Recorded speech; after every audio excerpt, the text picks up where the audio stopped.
யாராவது அதிகாரப்பூர்வமா உங்களை விமர்சிக்கிறாங்களா? என்னது எவன் பேசல? யாரு பேசல? அதுதான் கேக்குறேன், யாரு பேசுனாங்கன்னு. யாரு பேசல? நான் அந்த கருமத்தை பாக்குறது இல்ல.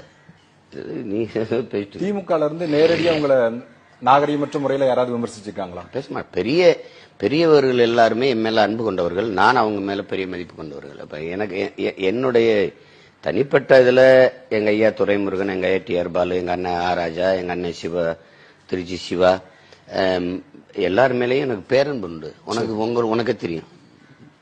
பழனி மணிக்கு மேல எல்லாரும் அதாவது என் கட்சி, அது என் கட்சி, என் சொந்தக்காரன் கட்சி. அதுல வந்து பங்காளி. ஆமா, பங்காளிகள். அதுல ஒண்ணும் இல்ல. பிஜேபியா திமுகனா நான் எனக்கு பிஜேபி தான் எதிரி. இது எனக்கும் முதல்வருக்கும் சண்டை நடக்குதுன்னா அண்ணன் நம்பி சண்டை, இது பங்காளி சண்டை. அப்படித்தான் கர்மத்தை நல்லா பண்ணி தொலைங்கிறதா நம்ம பிரச்சனை. பிஜேபியா நாங்களான்னு பார்க்கும்போது பிஜேபி தான் எங்க எதிரி.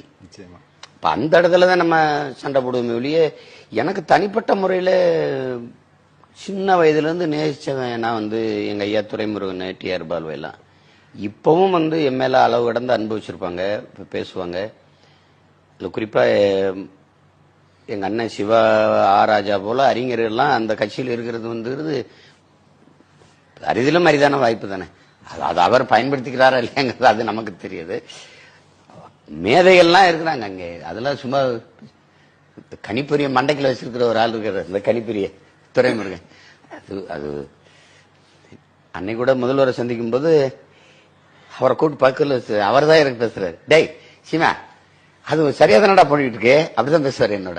எந்த இடத்துல முதல்வரை சந்திக்க போனல. ஓ சரி. அப்போ சீமா சரியா தானடா போயிட்டு இருக்கு. ஆமாங்க.